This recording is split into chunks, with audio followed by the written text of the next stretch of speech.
The storm came without warning. One moment the alpine meadow had been quiet under a pale winter sky, and the next, the wind had turned savage and white. The Vorkai scouting party had been caught on the open ridge, 3 adults and 2 cubs, when the blizzard swept down from the northern peaks like something alive and hungry. Mira pressed herself against the rock face, her thick fur doing what it could against the cold, but it was not enough. Not nearly enough. The Vorkai were built for the temperate forests of the lower valleys. Their dense coats handled frost and light snowfall with ease. But this was not frost. This was the mountain eating them alive. Cubs inside, she ordered, pulling Sev and Dara close against her chest. The 2 young ones pressed their faces into her fur, their small bodies shaking. Around her, Keth and Orin were trying to find footholds in the cliff face, looking for any kind of overhang, any wind shadow, any pocket of stone large enough to keep them from being scoured off the ridge entirely.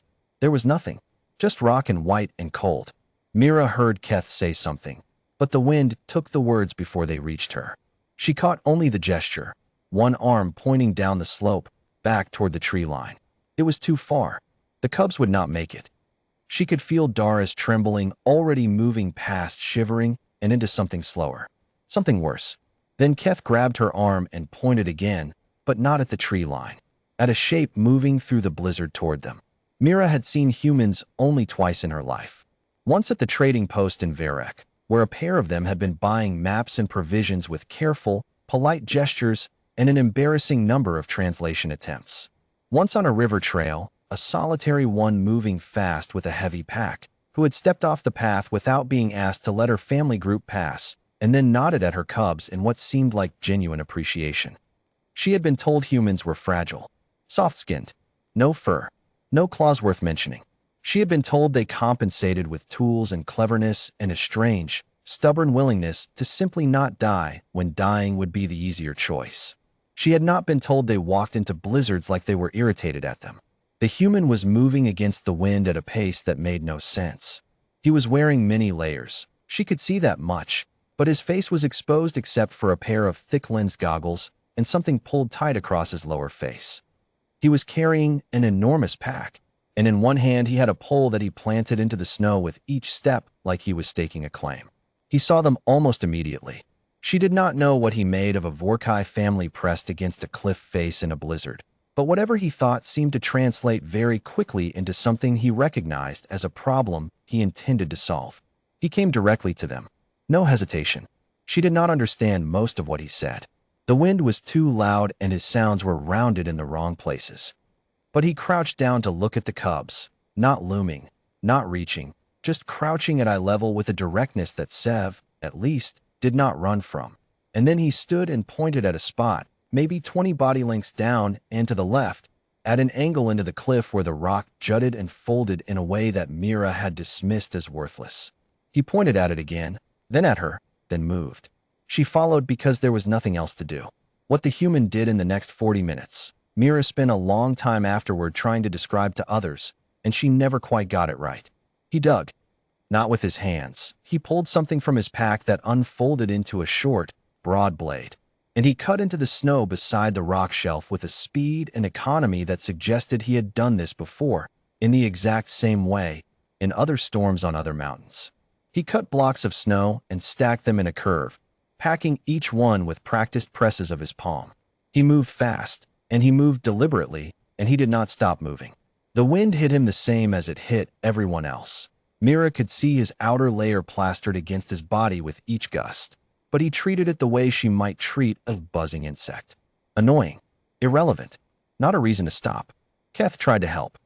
The human paused for just a second and looked at Keth's hands. Vorkai hands were strong, but not suited to this kind of packing work, and then he redirected Keth to holding blocks steady while he stacked them. The adjustment was instant and without condescension. An engineer recognizing the capabilities of a new tool. The shelter took shape, a low curved wall in front of the rock face, angled to break the wind, with a shallow roof of layered snow slabs. It was not large. It was not beautiful. But when Mira finally brought the cubs inside and the human pulled a covering across the opening, the noise of the storm dropped by half. It was not warm, but it was survivable.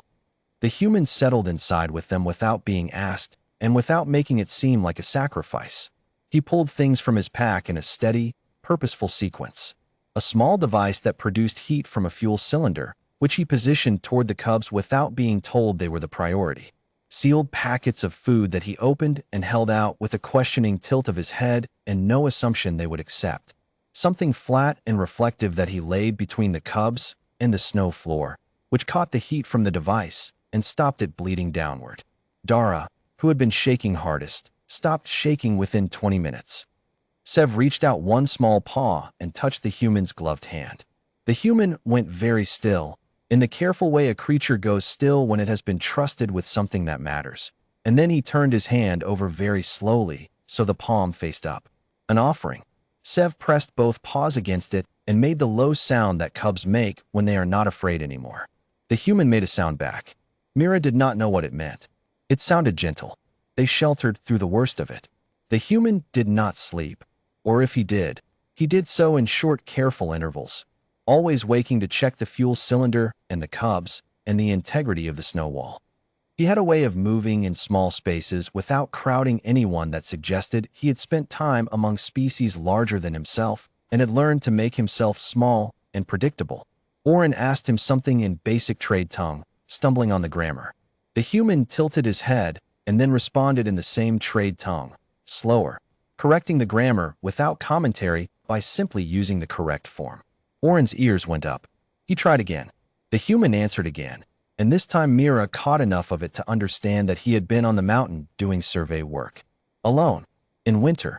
This had not been a rescue mission. He had simply encountered a problem, them, and applied himself to it. She asked him why. Not why he had helped.